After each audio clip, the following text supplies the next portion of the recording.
કચ્છના સફેદ રણના સિતારા ધોરડોને હવે એક નવી ઓળખ મળી છે। ધોરડો રાજ્યનું ચોથું સોલાર વિલેજ બન્યું છે। ગામનું દરેક ઘર હવે સૌર ઉર્જા પર આધારિત છે। ત્યારે કેવી છે ધોરડોની આ અનોખી સિદ્ધિ, જોઈએ આ રિપોર્ટમાં। રણોત્સવના કારણે દુનિયાભરમાં જાણીતા બનેલા કચ્છના ધોરડોનું નામ વધુ એક સિદ્ધિ સાથે જોડાઈ ગયું છે। ધોરડોના મકાનોમાં પરંપરાગત બનાવટ ઉપરાંત હવે વધુ એક સામ્યતા નજરે પડશે અને તે છે સોલાર પેનલ્સ। કેમ કે ધોરડો હવે સોલાર ગામ બન્યું છે। ભાવનગરની મુલાકાતે આવેલા પ્રધાનમંત્રી મોદીએ ધોરડોની આ સિદ્ધિની ઔપચારિક જાહેરાત કરી હતી। ધોરડો એ રાજ્યનું ચોથું સોલર વિલેજ બન્યું છે। આ પહેલા મહેસાણાના મોઢેરા, ખેડાના સુખી અને બનાસકાંઠાના મસાલી ગામ સાથે આ સિદ્ધિ જોડાઈ ચૂકી છે। ગામના દરેક મકાનમાં વીજળીનો સ્ત્રોત હવે સૌર ઉર્જા છે। ધોરડો ગામના 80 જેટલા મકાનોમાં 177 કિલોવોટ ક્ષમતાની સોલાર રૂફટોપ ઇન્સ્ટોલ કરવામાં આવી છે, જેનાથી વર્ષે 2,95,000 યુનિટ વીજળીનું ઉત્પાદન થવાની સંભાવના છે, જેનાથી દરેક મકાન માટે મફતમાં વીજળી મળશે। મકાન માલિકને વીજ વપરાશમાં વર્ષે ₹16,000થી વધુની બચત થશે।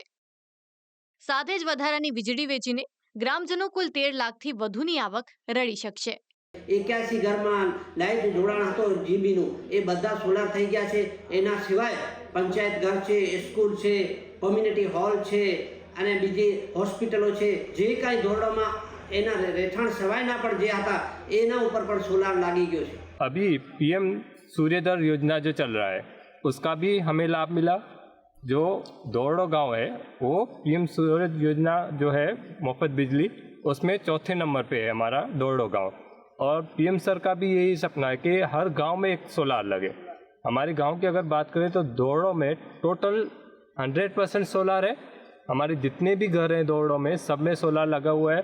મહત્વનું છે કે United National World Tourism Organization દ્વારા ધોરડોને બેસ્ટ ટુરિઝમ વિલેજ તરીકે જાહેર કરવામાં આવ્યું હતું। ત્યારબાદ આ ગામને પ્રધાનમંત્રી સૂર્યઘર યોજના હેઠળ સૌર ગામ બનાવવામાં આવ્યું છે। હવે રણોત્સવમાં ધોરડોના સફેદ રણમાં આવતા પ્રવાસીઓ ધોરડો ગામની પણ અચૂક મુલાકાત લેશે। પીએમ મોદીએ અમદાવાદના લોથલમાં બની રહેલા મેરીટાઈમ હેરિટેજ કોમ્પ્લેક્સ પ્રોજેક્ટની પણ સમીક્ષા કરી હતી। 4,500 કરોડના ખર્ચે તૈયાર થનારા હેરિટેજ કોમ્પ્લેક્સનું પ્રધાનમંત્રીએ હવાઈ નિરીક્ષણ કર્યું। 2019માં પ્રધાનમંત્રીએ આ પ્રોજેક્ટનો શિલાન્યાસ કર્યો હતો। બ્યુરો રિપોર્ટ, સંદેશ ન્યૂઝ।